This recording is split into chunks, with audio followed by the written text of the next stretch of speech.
Hello, Happy New Year. I hope that you had a peaceful and joyful holiday season, whether you celebrate or not, and that you have had a good start to your new year. Um, this is the time of year that people think about change a lot.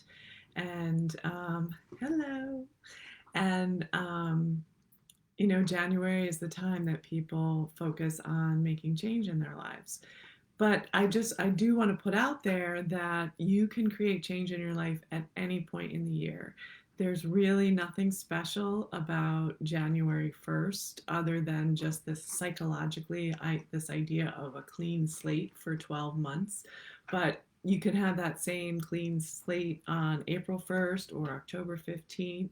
So if you haven't decided you're going to create a change right now, don't feel like you can't do anything in 2023. You can do something at any point. But I did want to talk about change today because it is on a lot of people's minds.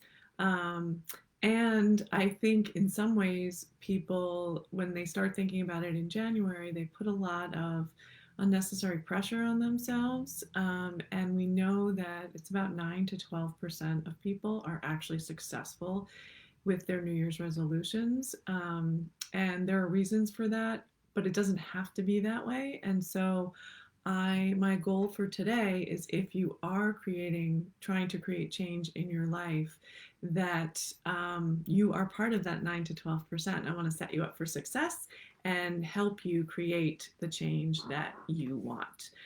So I personally have created a lot of change in my life, particularly in the last 10 years, and changes that I never thought would be possible. A lot of the changes that have happened are obvious from the outside. So if someone's paying attention, they will notice things like, my marriage ended. I am a single parent. I'm in a new relationship. I made a career change. All of those things are obvious to somebody who would be, observing my life. But the really important changes are internal. And those are the changes that have shifted the way I see myself and the way I see the world. And so those are the changes that impact everything else. All of the choices that I make flow from those changes in my thoughts and my beliefs about myself. And so, in order to create true permanent change in your life, you do need to change the way you are thinking about things. And so I'm going to be talking about that today, and how the 5 things that I have found that have been the most important factors for me in creating change in my life.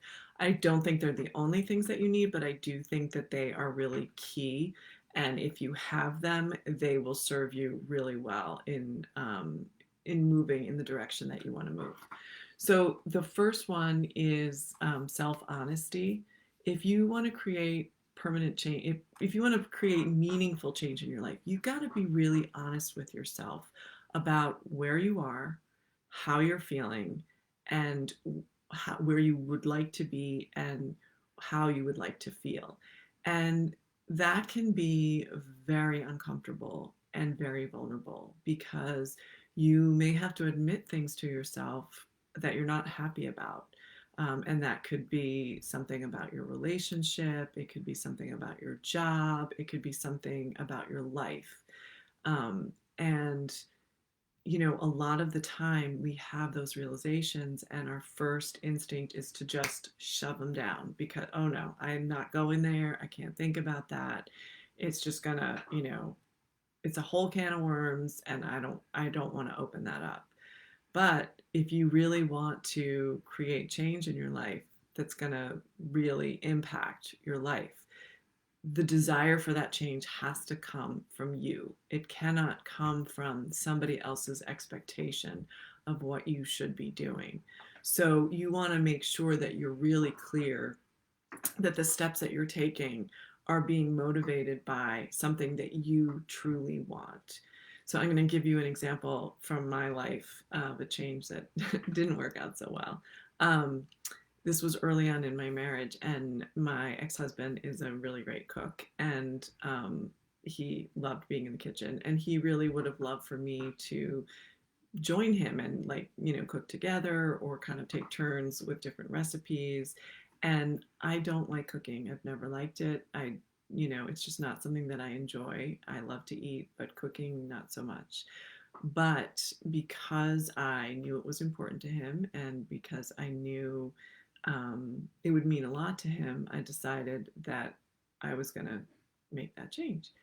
Um, but I wasn't honest with myself, and I wasn't honest with him. And so I was forcing myself to do something that I didn't really want to do, and I wasn't even giving a voice to the feelings. If I had given a voice to the feelings, I might have been able to work through them and come up with a way that I could make it work in a way that, like, served me and served the relationship. But I didn't do that. And I also, had I been more honest with myself, might have realized that what I really wanted was to deepen our emotional connection, and maybe there would have been a different way to do that. So that was a lost opportunity. And it impacted, other areas of life as well. So you really need to be willing to be honest with yourself, even when it's uncomfortable, even when it means having an awkward conversation with someone. Because if you're not dealing with what you truly want, the changes that you make are not going to, you may be able to make the changes, but they're not going to make you happy. So you're not really moving forward in any significant way. The second thing that you need, and I sort of touched on this with the self-honesty, is you have to be willing to be uncomfortable, because change is uncomfortable. Our brains are wired to resist it. That is the first thing that's going to come up for you when you start to think about change. And so what your brain does when it's in resistance is it starts coming up with all of these reasons that change is not a good idea. And our brains are really tricky. So they're going to come up with ideas that sound true. They're going to come up with all of these reasons that sound like really strong reasons that your idea is not a good one. And so we start to have all these ideas in our head, all of the, these thoughts about, no, that's not going to work for for all of these reasons. We send ourselves into a stress response. We start to feel anxious. We start to feel uncomfortable. And then we start to think that change isn't a good idea. And even if on some level we're resisting our resistance, then what we might see is we're still sort of working towards this goal, but we start to procrastinate, or we self-sabotage, or we just don't do anything. Like, we'll set the alarm to get up and work out, and then the alarm goes off and we hit snooze, and that's the end of it. Because we're resisting our resistance, because we're uncomfortable. So we kind of have to acknowledge that resistance and acknowledge that it's there and get curious about it. Start to ask ourselves, start to separate from the resistance and sort of become the observer, and just look at it and say, isn't this interesting? I am feeling all of this resistance to the idea that I'm going to get healthy this year, or I'm going to look for a new job, or I'm going to, do whatever it is that I want to do. I wonder why. What is it about this idea that's making me so anxious? What am I afraid of? Because there's always fear involved. And so when we can start to drill down and understand what that fear is about, that's when we can start to kind of get clear on what's happening. And so a lot of the time, the fear is a fear of failure. Sometimes it can be a fear of success, or it's a fear of being judged by someone, or somehow separating ourselves from our group because we're going to become different. And all of those feelings are valid feelings, and they're real, and they're going to come up. And so that's the other thing that happens is when they start to come up, we think, oh, no, something's gone wrong. Like this means that this change is not a good idea. No, actually, what it means is that you're on the right path. You're feeling uncomfortable. It means you are actually contemplating a real change. And so one of the things that I have found to be really helpful when I start to feel uncomfortable, because what the other thing that our brain does is when we start to think, let's say we decided to make a change because we're really unhappy in this part of our lives for whatever reason, and it's has an emotional toll, emotional cost. But when we start to think about making a change, our brain goes to all of the stress and anxiety around creating the change, and sort of negates the emotional cost of staying stuck. And we focus so much on the stress of moving forward that we stop thinking about the cost of staying stuck. And there is an emotional cost. So you want to get really clear on the decision that you're making. There is a cost either way. You have to decide which cost you're willing to pay. And that's a decision that only you can make. But you can't truly make that decision unless you're willing to be uncomfortable and really think through what your options are. The third factor that really helped me on my journey in creating change was self-compassion. I think that most of us can be really critical of ourselves. And when we are thinking about change, I think that can ratchet up a lot. So we may start to think things like, I should have already figured this out. I'm being really selfish by even thinking about this change. I'm a mess. I'm like, I should be able to do this so much more easily. This is so much harder than I think. Therefore, something must have gone wrong.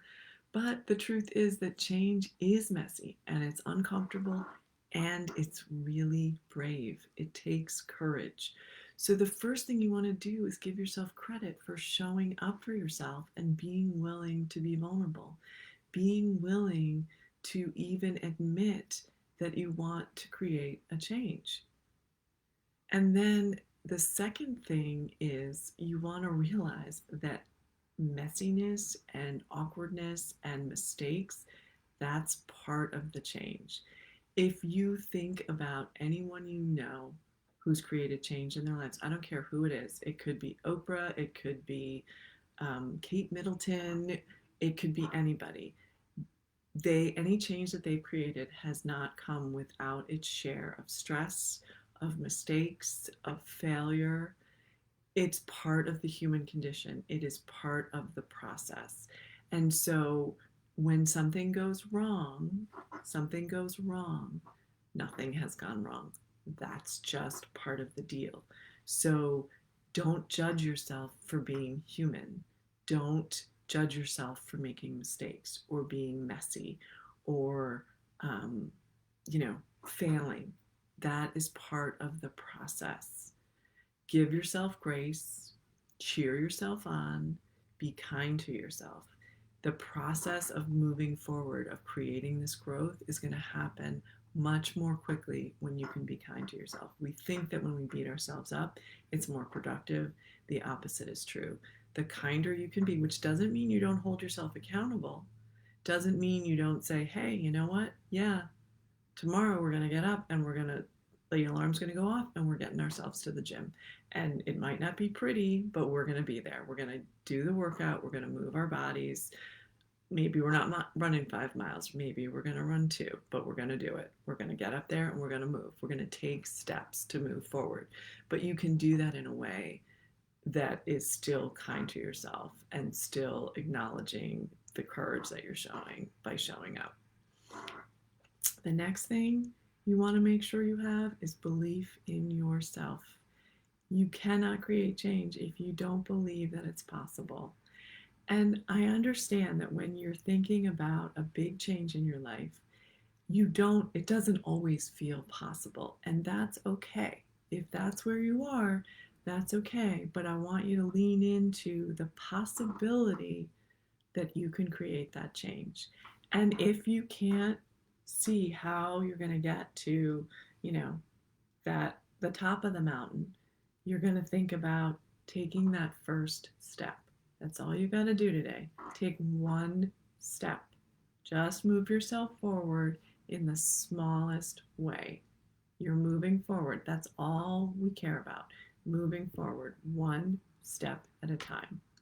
And that's why people choose to work with coaches or therapists, or they read personal growth books, because they borrow the belief of the other person. So if you're working with a coach or a therapist, or you're reading a personal growth book by somebody who has probably been through something similar, they believe that you can do it. They have seen evidence that other people can do it, so you can do it too. And they will hold the belief for you when you don't have it. And they're going to gently push you and remind you that you can do it too. So if you are having trouble believing in yourself, I want you to try this exercise. I modified it from the work by Byron Katie. So if it resonates for you, I would encourage you to look for her work. It's something that I am just really learning about, but it's pretty amazing. So what I want you to do is write down your goal. What is the thing that you're moving toward in your life? Once you've written down your goal, I want you to write down all the thoughts that come up about it, the positive and the negative. Even if your positive thoughts are kind of whispers, you must have them, because you wouldn't have even begun to contemplate the change if you didn't have some positive thoughts. The chances are the negative thoughts are going to be louder. So you may have 3 positive thoughts and 15 negative thoughts. That's okay. Write them all down. Once you've written them down, I want you to look at the loudest negative thought. Just pick one, the one that maybe is, repeats in your mind the most. And I want you to ask yourself if this thought is 100% without a doubt in any possible circumstance true. So is it 100% true all of the time? Really sit with that and ask yourself that question. The chances are that the answer is no. It may be true 98% of the time, but there's still going to be 2% wiggle room. See, you may believe that it's 100% true all the time. You decide. Either way. And then I want you to think about who you would be without this thought. If you could snap your fingers and the thought would go away, who would you be? And really sit with that in your body. Really feel it. Sit with it for 2 minutes or 5 minutes or 10 minutes.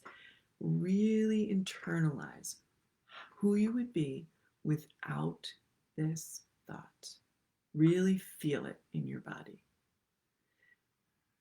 Then I want you to look at one of the positive thoughts, the one that's the loudest, the one that feels the most true, even if it doesn't feel true 100% of the time. And I want you to think about how that one feels in your body, and sit with that in the same way that you sat with the idea of who you would be without the negative thought. Think about who you would be with the positive thought. And sit with that for 2 minutes or 5 minutes or 10 minutes. And repeat this as often as you need. And you don't necessarily have to go through the writing of the thoughts every time, but you can choose the same thoughts each day, or you can choose 2 different thoughts. But really sit with that and contemplate the possibility of replacing those negative thoughts with positive thoughts, and how that's going to change you in your body, in your core, because that is the work. If you can change that, that will change everything. And it may not change overnight, but if you practice thinking these thoughts and feeling them in your body, it will get easier and easier to believe those positive thoughts and use that to move you forward. So the last factor that I found in creating change is to have your pod, your support group, like-minded people who are going to be there for you and are going to encourage you, are going to cheer you on, going to share their stories, because we are wired for connection. We need support. We need emotional support. We need emotional interaction. And I really believe that, I mean, I'm not going to say change is impossible to create by yourself, but it is so much harder. So hopefully you have some of those people in your life already. But even if you do, um, I would encourage you to seek out other people as well, people who have already achieved what you want to achieve. Listen to their stories, learn from them. And if you don't have anyone like that in your life, you definitely need to seek people out. And there are so many different places that you can do that. You can find people online in Facebook groups, on YouTube, TikTok, I mean, anywhere. Look for people that are sharing messages of positivity, that are talking about their struggles and how they, reach their goals. You can work with a coach, you can work with a therapist, you can read personal growth books. There are so many different ways you can find an in-person support group. There is a famous quote by Jim Rohn, who is a personal growth and development person. And the quote is, "You are the average of the 5 people you spend the most time with." So it's really important to make sure that those 5 people are, you know, sharing thoughts about positivity and growth and what you can do instead of what you can't do. The other resource for those 5 people are podcasts. I can't believe I left that out because I am such a podcast girl. So when I was in like the hardest part of my journey, my 5 people were Brene Brown, Oprah, my therapist, a neighbor, and the tapping solution as an entire entity. So I kind of count them as one person. And I only knew 2 of those people in person, but it didn't matter because having access to the thoughts and the strategies and the stories from all of those people made all the difference for me. I learned so much and it helped me grow in ways that I could not have done by myself. So that can be true for you as well. Change is hard, but you can do hard things. So celebrate your courage in identifying the change that you want to make and taking steps to move forward, even if they're small steps. Big change doesn't happen overnight most of the time. And in fact, studies have shown that lasting, permanent change actually happens more quickly. This is counterintuitive, but it happens more quickly when you do it in smaller steps. Our brain takes time to acclimate to change. So, and Martha Beck, who is a life coach, talks about making these 1-degree turns. So if you were on a ship or on a plane and you were going from point A to point B, if the direction of the ship or the plane shifted in 1-degree increments over the space of, say, the journey, so 5 hours to 10 hours, whatever it was, you were going towards point B over here, if you were shifting 1 degree each time, you're going to end up at point C. So it doesn't take big steps all at once to create massive change. So believe that you can do it. Figure out how you're going to do it in a way that works for you, that's going to allow you to acclimate to those changes slowly and permanently, and get started. I believe in you. I'm here to support you. If you are interested in learning about the coaching process reach out to me today and we will set up a free consultation so that you can learn more, because life is too short to stay stuck. Thank you, and I will see you soon. Have an incredible rest of your day.